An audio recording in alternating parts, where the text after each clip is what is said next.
Hi, Miss Lillie. How are you?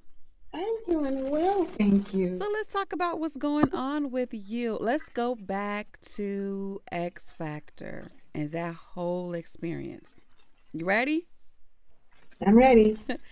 Okay, we first saw you on the stage with Alabaster Box.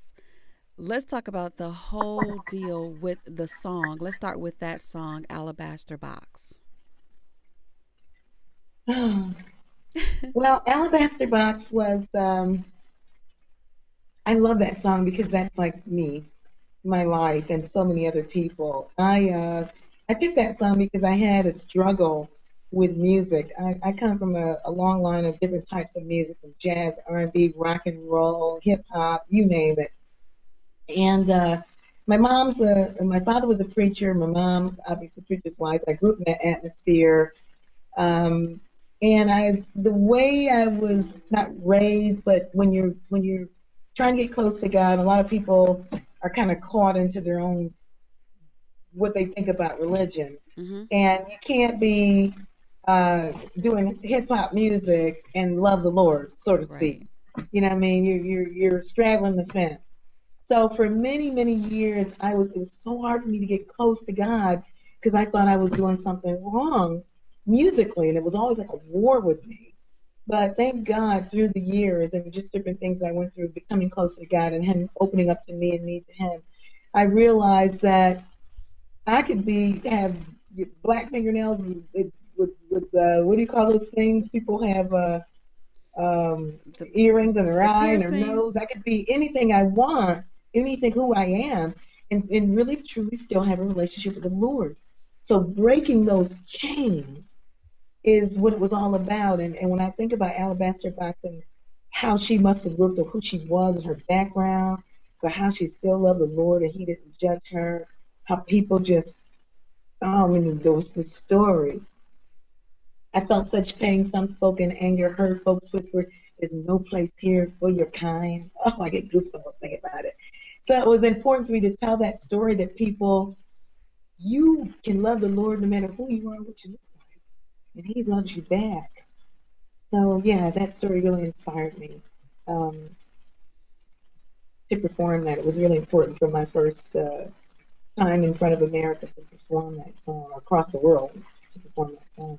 Wow. And I think that was a bold move for you because to select such a spiritual song, it actually is based from a scripture with the woman that came to Jesus. And Yeah, like you said, there's that war with wanting to love God and worried about the secular music. But then now you went to a secular stage and you took a very spiritual song. Most of the people had never heard it, and you got four yeses from the judges, a standing yeah, ovation.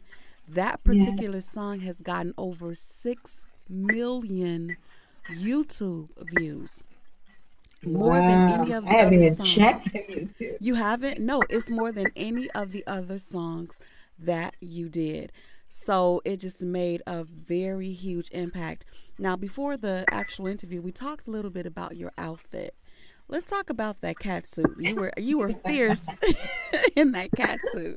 So let's talk about the outfit. Uh, well, actually, the X Factor process is quite lengthy. And so when I went to that particular audition, I actually brought a long, beautiful white gown because I've got a love fest going on with Jesus.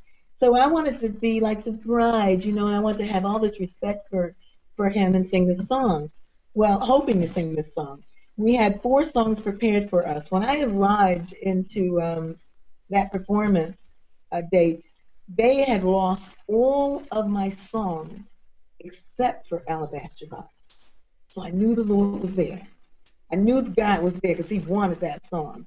So I go to put on my dress, and they said, I'm sorry, but you have to wear the same thing that you wore in the auditions before because this should be the same day.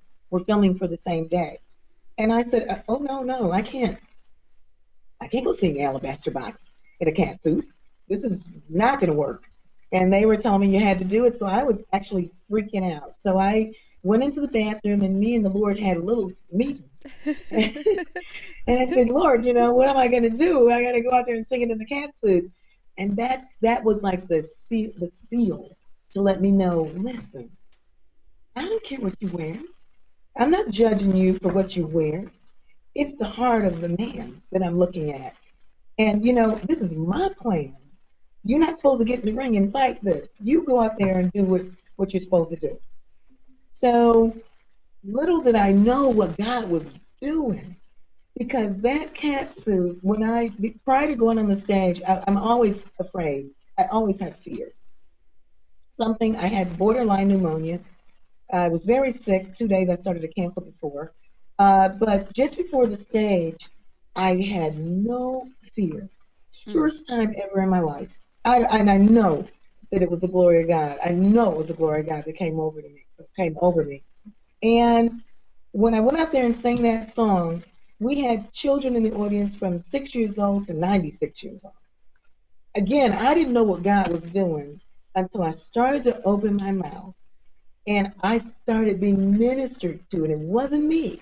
I sang that song 20 minutes before in the bathroom, came out to my guy, and he looked at me like, what's wrong? And I said, oh my God, I only had one in me. I could only sing it one time. I was hoarse, everything. But when I got on that stage and started singing that song, and it wasn't me, I was listening, and it was the glory of God. And when it was all over and getting a standing ovation, which I totally didn't expect, from the children as well as the adults, and what you didn't see, because they cut it out, was after I finished, and I got to back up a little bit. Before going on that stage, 1 second before, I said, come on, Lord, let's go. If we could just touch one soul, we've done our job. Come on, Mm-hmm. I'm hopping out there, skipping like a kid. It wasn't me. Okay? Did the song, got the standing ovation, and Kelly turns around and she's screaming through the audience, God is in this place. And then Demi started crying out to God. It was Oh, insane. They wow. cut this out. But for those of you who are out there watching this, they were in that audience. I will never forget that day. I'm telling you, they were all proclaiming the glory of God. The judges. It was unbelievable. And Wow. so I knew it was unbelievable. So God taught me a lesson in that moment about that cat suit. He needed to reach a generation of young people who otherwise maybe wouldn't have listened. Because now I'm like the cool grandma who sing the gospel song in a cat suit. So the kids are opening their eyes and paying attention. God had a plan with that. So it was really interesting for me.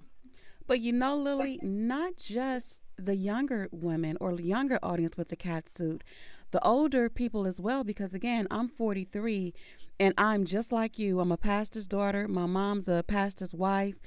And we have been so restricted. Like I told you before, I have gone to church and felt like because I don't have my white suit on, you get up and you have this pressure. You always have to look a certain way. And you're taught Yeah. that God doesn't accept you in a cat suit or in a short skirt or with too much makeup on. And so it's not just that you reached out to the younger generation, but I think you liberated a lot of us who are older and needed to see that and needed to see how you were able to bring the glory of God to all of those Aw. people in that room, but also to all of the people watching because I didn't even see it on TV. I saw a link to the performance that somebody posted on Facebook. So I'm up one night on my computer and I just played it and I saw it and I just went, oh my God. And the tears just came because Aw. of the message and the glory of God in the room. And even when you mentioned Kelly Rowland, I mean, her reaction, even though they didn't show that, the look on her face and the reaction said it all. So, Yeah. do you feel some kind of responsibility or weight with all of that? Wait. Yeah, or responsibility for the people because now it's not just you singing a song. It's all of these people looking at Miss Lillie McCloud to see what is she gonna do next. um, you know what? It. not exactly answering the question the way you're asking it, but I'm feeling the question a little differently, so I want to present it a little Hmm. differently. I feel a weight, but the weight that I feel is due to when I did Alabaster Box and I did A House Is Not a Home, I was me, my own clothing, my own makeup, my own hair, my own, just 100% me, true to everything that was going on. When I when I did the X Factor, there was a lot of, and we'll probably go into that conversation later, but I just want to get on the point with the question you just asked me. There was a lot of pressure, and so the deliverance of the songs that I sang were not. I didn't have all the comfortable feeling that I did when I was doing Alabaster Box and House is Not a Home. Hmm. So I literally had to hold on to God and walk out there and say, Lord, you know the words, you sing the song, help me stand, help the message, because I would never take a song that I didn't believe in the words anyways. Hmm. But there's a long story about that. But anyways, I'm saying, Lord, because I didn't have all the tools that I would have done when you really feel something. So I had a lot of weight. In that sense, there is, a lot of weight uh, during that time for me to deliver the message within that song with conviction and authority. The weight was there, but thank you, Jesus, from the tweets and the Facebook and the this, that, and the other, the response from the people, even though for me the vocal was not as controlled and as powerful in the deliverance of the message, for me technically as I listened to my performance, I still feel that the Lord made those messages come through. Hmm. So wait, no, for the first two songs. Wait, yes, from the time I did When a Man is a Woman all the way to Summertime. So much weight. Lord, are we delivering the message? Are they being able to hear it? Can they hear it? You know, Wow. you talk about weight. Yeah, a whole lot of it. Well, so how does that affect you going forward? Because clearly, you being yourself, you being Lillie, is what people loved. So going forward, pursuing your career, wherever you go from here, are you comfortable with staying Lillie, or are you open to what people say you should do to be successful? Well,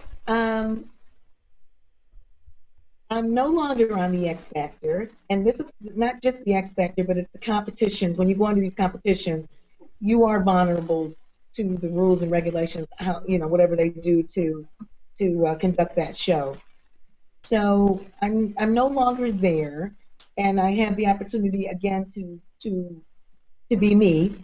And as you're going through this process of trying to get your voice out there to the world, there is some compromise, I'm sure. I just believe that there is. Mm-hmm. Um, I think I'll be more careful as I enter into these valleys to take me to the next level, to try to maintain more of who I am. I don't think I ever want to be that vulnerable ever Mm. again, which really could stop me from being a international superstar, as they call it. I mean, I think I cried more than I had fun during that time. Not because it was bad, but when you got to change your makeup, you got to change your hair, you got to change how you present a song. You can't sing the songs you want. It's just so much of being vulnerable and just handing who you are over to someone else whom you don't know. Mm-hmm. But you got to respect the fact that they are um, at a level where I want to be. Oh. take take Kelly for instance, she's doing what I want to do. So I've got to respect that maybe she does know what it takes to get there. So okay, I won't do these songs. I'll do the song that you think is the best for me to do. It's hard, but you know, I think now that I'm not in that kind of arena, I will fight to try to have more control. I sing every kind of song there is for every everything. But now I kind of want to sing for the Lord. Now Mm. that doesn't mean that I don't want to shake a leg and now I can get down. I love to dance. Give me some Tina Turner, I'm going to jump on the stage and perform it. This is what a lot of people religious people Mm-hmm. would go, oh my God, they just throw a cross up, bless her, Lord Jesus, save her Mm-hmm. mind. She doesn't know what she's doing. She's going to hell. Oh, You know, but I don't, I've been liberated from that. So if I want to go out and dance, I'm going to go out and dance, and you can't tell me that I don't love the Lord and He don't love me back, because I know. Because we all have our personal relationships with God. that's right. People come in and they try to tell us, but they don't know. They don't know. And see, ain't nobody gonna stand before God but you. You gotta check out who you are in your relationship with God. So I'm all good. Shimmy dress, short dress, shake them up, don't shake them up, in the church, on the stage, in the field, in the valley, in the gutter, in the dirt, on the top of the mountain, at the bottom. I'm 100%. No one's going to tell me my relationship with Christ. That's right. No one can tell you that. And this is what I'm trying to get out to the world. No, you don't want to have your butt hanging out and your girls all flapping left and right where people can see. You don't want that. But you certainly want to be yourself, because God don't want anybody coming to him fake. Right. That he knows who you are better than you do. Yes. And you can fix it up and hide it all day long. You can have one look on the outside and have another on the inside, and you trust me, it's what you got on the inside that he's going to judge. So That's you right. can't hide. I don't care if you wear a thing up to here. If you're someone else in here, that's what he sees. So what's in here is what you got to work on. That's called a happy medium. He know you can't get it all the way right, but if there's a happy medium and the try is there, you're good. That's right. Now, You're when you good. This is what I tell the world. yes, I love it. Now, when you came out and when you got finished singing Alabaster Box, Kelly asked you, "Where have you been? Where did you come from?" So, where did you come from? Where does all of that come from? Not just the song, the spirit, the personality, all of it. What built that? Oh,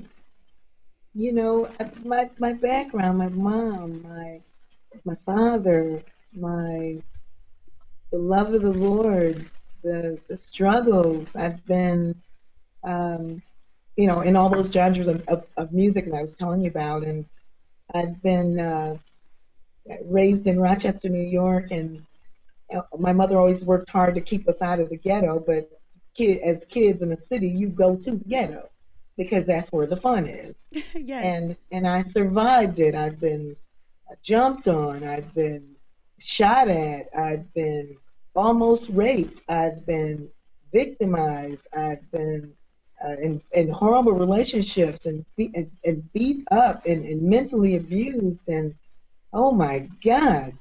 And I lived through it.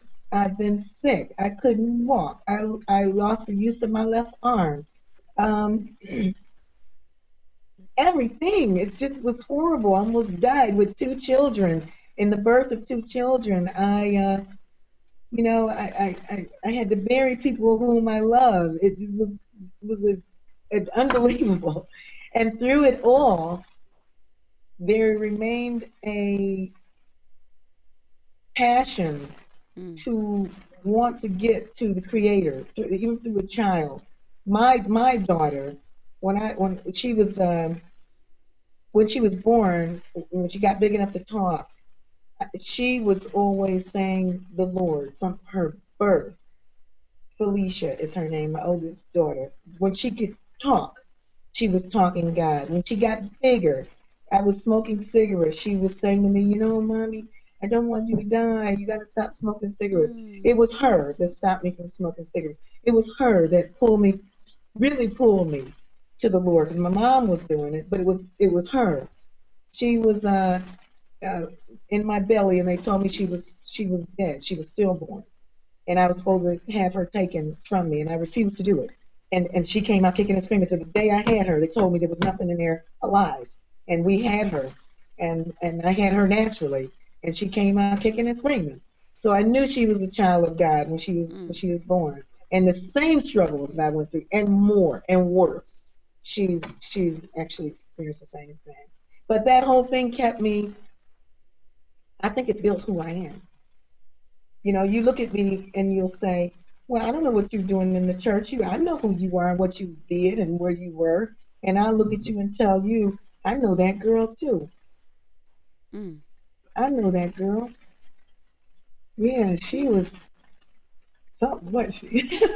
I know that girl. And I don't say that's not part of me because that's still part of me. But I know that girl. The difference between me and that girl is that girl is that girl. And this girl is this girl. And I'm the boss. And I don't disconnect with her. I can connect with her because I have fun with her and we shimmy together and she goes shopping with me when I want to buy my little shimmy dresses.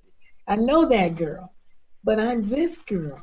And it just, all that is what I think your past, if you can embrace it, it can shape you and it can be a power source in a helpful way to so many.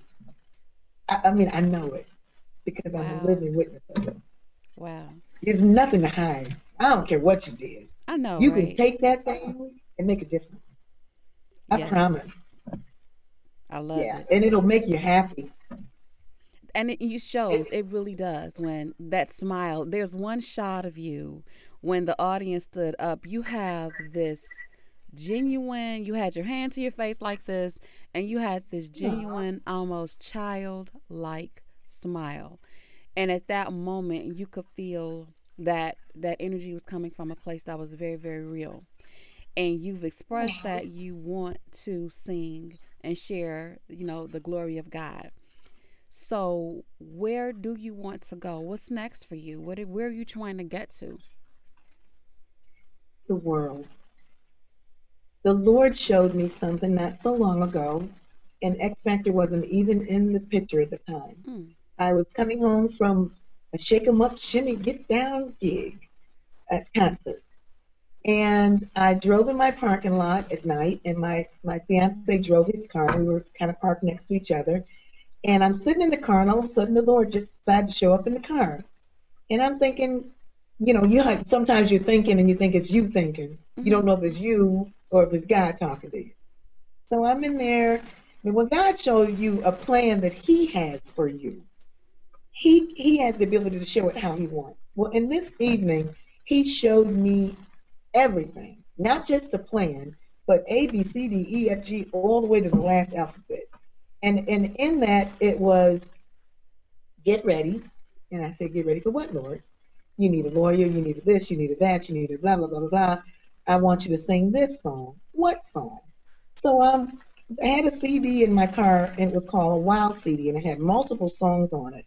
Mm-hmm. I stuck the CD in the thing and flipping through it, and he said that song. I'm not going to tell you what the song was. And I'm listening to the song, and oh my God, it was just everything that anyone who wants to know the Lord, who knows the Lord, needs to hear. So that's going Mm, to be my first single. You're going to be hearing that soon. And then he says, you're going to be singing for hundreds of thousands and thousands of people. And I could just see this. And my vision was a stage somewhere in the remote parts of the world, and somewhere in Africa, somewhere just, thousands of people outside. Little did I know. He showed me the plan, but he didn't give you every detail. And the reason I know it's God is he did exactly what he said. I was on the X Factor. And I sang for millions of people around the world. I thought it was outside concert, but the Lord was saying, He didn't tell me that. You feel me? yes. So it was so exciting because I actually did that, and now it's very important for the lawyer, for the this, for that. Some, the Lord's looking at me like, I told you to do it already. That's you that's running around in circles now trying to pull everything together because I should have listened and had it all together because you got to listen when God talks to you, right? So, yeah, I see myself because He showed it to me singing for millions and millions of people the glory of God. And there are a lot of people that are so sad for me because I got off the X Factor. But God knew what He was doing with His brilliant, strategic planning. And this is a bus stop. And I gave Mm, it a name when I got off the stop. I call it the glory. It's the stop. It's the street where I was supposed to get off on. People don't understand. So because they don't know what's cooking in the oven right now. I got off the stop. I'm supposed to be sad, and I'm supposed to be sad, and I'm not understanding why I'm not sad, and I'm really having a problem with that. Where's the tears? I'm You supposed to don't be look sad upset. to me. I wasn't sad, and I was really trying to figure out hours later what in the world. I think it hit me maybe 8 hours later. I did cry for a minute, and my son was there. Ironically, my son came to see me that last week, and he was there with my man, and it was my son that held me and told me everything was going to be all right, and it was my son that held me, and through my son, I really could feel that everything was going to be all right. 5 days later, after coming home, I started seeing lights at the end of the tunnel. So, different little offers and so forth. So I know everything was going to be all right. And the Lord, He had a plan. I give you long answers to your questions, don't That's I? okay. I'm listening. I'm listening. You Because know, it's though, so Lily, exciting. I wasn't sad for you when I saw the exit interview and I saw what happened. I wasn't sad for you because I Oh, guess it's easy good. for me to say because it wasn't me, but what you have is so much bigger than a competition. I'm not one, I don't usually compete.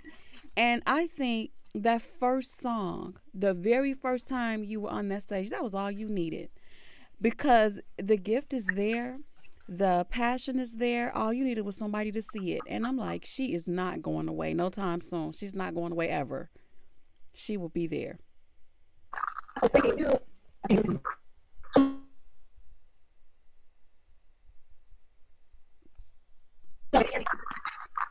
I think are we frozen?